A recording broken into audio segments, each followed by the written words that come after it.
हम लोग ऐसी 10 बीमारियों के बारे में बात करेंगे जो बेड सोर्स बनने के लिए रिस्पॉन्सिबल होती है। ऐसी 10 बीमारियां बताइए जिनके मरीजों में बेड सोर बनने की संभावना ज्यादा होती है। बताइए एक एक करके।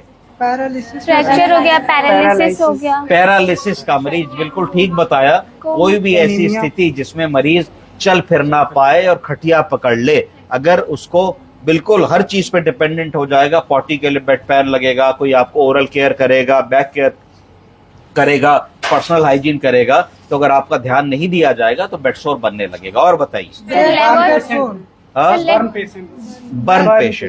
बर्न पेशेंट में निर्भर करेगा कि कितना बर्न है। अगर बड़ा छोटा सा ग्रेड 1 बर्न है तो ये बात नहीं चलेगी।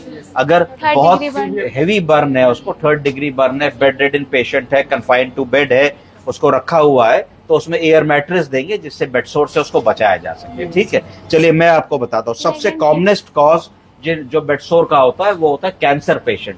किनमें? Cancer patient. क्यों होता है? क्योंकि कैंसर का पेशेंट जब बीमारी की अंत स्थिति में होता है तो उसमें फ्रेलिटी सिंड्रोम होने लगता है और सार्कोपीनिया होने लगता है। अर्थात आप देखेंगे मरीज बिल्कुल दुबला पतला होकर सिकुड़ जाएगा, उसकी मांसपेशियां खत्म हो जाती है, गलने लगती है, उसके अंदर कोई ताकत नहीं रह जाती, वो बार बार गिरता है, रिकरेंट फॉल्स होते हैं, चोट लगती है, शरीर के अंदर स्किन का टर्गर खत्म हो जाता है, न्यूट्रिशन कम हो जाता है, हाइड्रेशन कम हो जाता है। तो ये हाई रिस्क पेशेंट्स होते हैं बेड सोर बनने के लिए। इसके बाद सेरिब्रल पैल्सी, बोलिए। Cerebral palsy. बहुत सारे सेरिब्रल पैल्सी के मरीज होते हैं, कम उम्र के भी लोग होते हैं, उनमें हाई रिस्क होता है बेड सोर बनने के लिए। तीसरा, क्रोनिक वीनस इनसफिशिएंसी। क्या चीज? क्रोनिक वीनस इनसफिशिएंसी, यानी कि ऐसे लोग जिनकी नसों में, वेन्स में कमी होती है कि हार्ट ने ब्लड को पंप किया तो ब्लड तो दूर तक पहुंच गया पर वेन उनको वापस नहीं ला पाती है, वेन के बीच का वॉल्व का सिस्टम बिगड़ जाता है, तो उन मरीजों में भी बेड सोर बनने की संभावना बहुत ज्यादा होती है।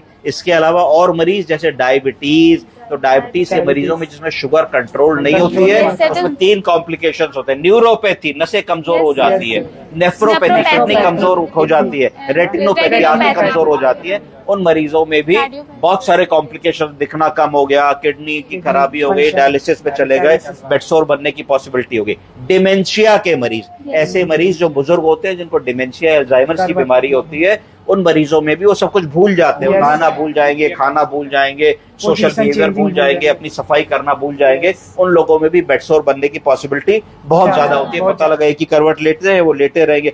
हार्ट फेलियर के मरीज और किडनी फेलियर के मरीज, ये दोनों बीमारियां ऐसी होती है जिसमें शरीर में पानी भरने लगता है। किडनी वाले मरीज में भी, सीकेडी में भी चेहरा सूजा हुआ दिखेगा, हार्ट वाले मरीज में भी पैर सूजे हुए दिखेंगे, पीडल एडिमा दिखेगा। तो दोनों ही तरीके के मरीजों में एक लास्ट स्टेज ऐसी आती है जब मोबिलिटी कम हो जाती है, आदमी बिस्तर पे बैठा रहता है, यहां से वहां तक भी नहीं चल के जा पाता क्योंकि उसकी सांस फूलने लगती है, आदमी लेट भी नहीं पाता, बैठे बैठे उसको आराम मिलता है, ऑर्थोपनिया। तो ये सारी चीजें ऐसी होती है जिनमें मरीज का बिल्कुल मूवमेंट रिस्ट्रिक्टेड हो जाता है और उसको प्रेशर सोर्स या बेड सोर्स होने की संभावना बहुत ज्यादा बढ़ जाती है। तीसरा, जिन मरीजों को खाना पीना ठीक से नहीं मिलता, जिनकी सेवा ठीक से नहीं होती, जिनके अंदर मैल न्यूट्रिशन होता है, उन लोगों में बॉडी का जो रिजर्व होता है, तुम्हारा प्रोटीन कम हो जाएगा, एल्बुमिन कम हो जाएगा, हीमोग्लोबिन कम हो जाएगा, तो ससेप्टेबल टू बेड सोर्स हो जाओगे क्योंकि शरीर का खान पान, स्किन की ताकत, स्किन का टर्गर, स्किन का न्यूट्रिशन, नए सेल्स बनना, ये सारी बातें खत्म हो जाएंगी। इसके बाद पेरिफेरल आर्टीरियल डिजीज,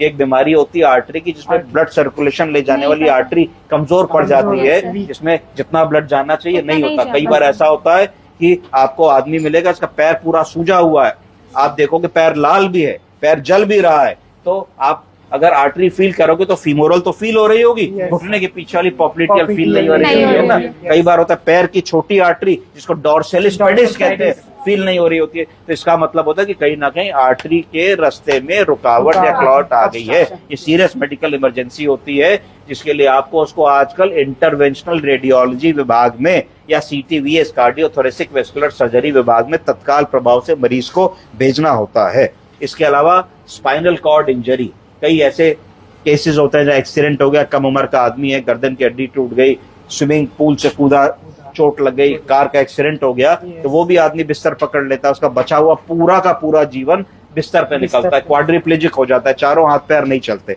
तो ऐसे लोगों में बेड सोर होने की संभावना बहुत ज्यादा होती है। क्योंकि आप लोग सब BSc नर्सिंग के छात्र हैं, आपका कोर्स खत्म होने वाला है, तो आप लोग देश के विभिन्न कोनों में काम करेंगे, आप देखेंगे कि ऐसे मरीज रोज आपके समक्ष आएंगे। तो बेड सोर अगर एक बार बन गया तो उससे पीछा छुड़ाने में पसीने छूट जाते हैं, हफ्तों लगते हैं, महीनों लगते हैं, मरीज का हजारों रुपए खर्च होता है, डेली ड्रेसिंग होती है, महंगी एंटीबायोटिक्स लगती है, कई बार सेप्सिस में चला जाता है, सेप्टिसेमिक शॉक में चला जाता है, कार्डियोजेनिक शॉक में चला जाता है। थोड़ी सी इत्मीनान की काउंसलिंग से और थोड़ी सी मेहनत से हम बेडसोर को पूर्णतः बचा सकते हैं। बेडसोर कोई रोग नहीं है, बेडसोर सही मायने में अगर देखिए तो लापरवाही बरतने की एक साइड इफेक्ट है। तो ये इससे बचना है लाइफ टाइम। अगर हम ये प्रण ले कि भाई हमारे किसी मरीज में बेडसोर नहीं होगा, हम थोड़ी एक्स्ट्रा केयर कर लेंगे, ध्यान देंगे कि रोज चद्दर बदली जाए, चद्दर पे कोई सिलवट ना आए, मरीज की बॉडी केयर बहुत अच्छी तरीके से करें, उसको स्प्रिट से क्लीन करें, उसमें हम पाउडर लगा के देखेंगे, नमी में नहीं रखेंगे। तो ये सब चीजों का अगर हम ध्यान देते हैं तो बेडसोर से प्रिवेंट कर सकते हैं। ठीक है। Thank you sir, thank you sir.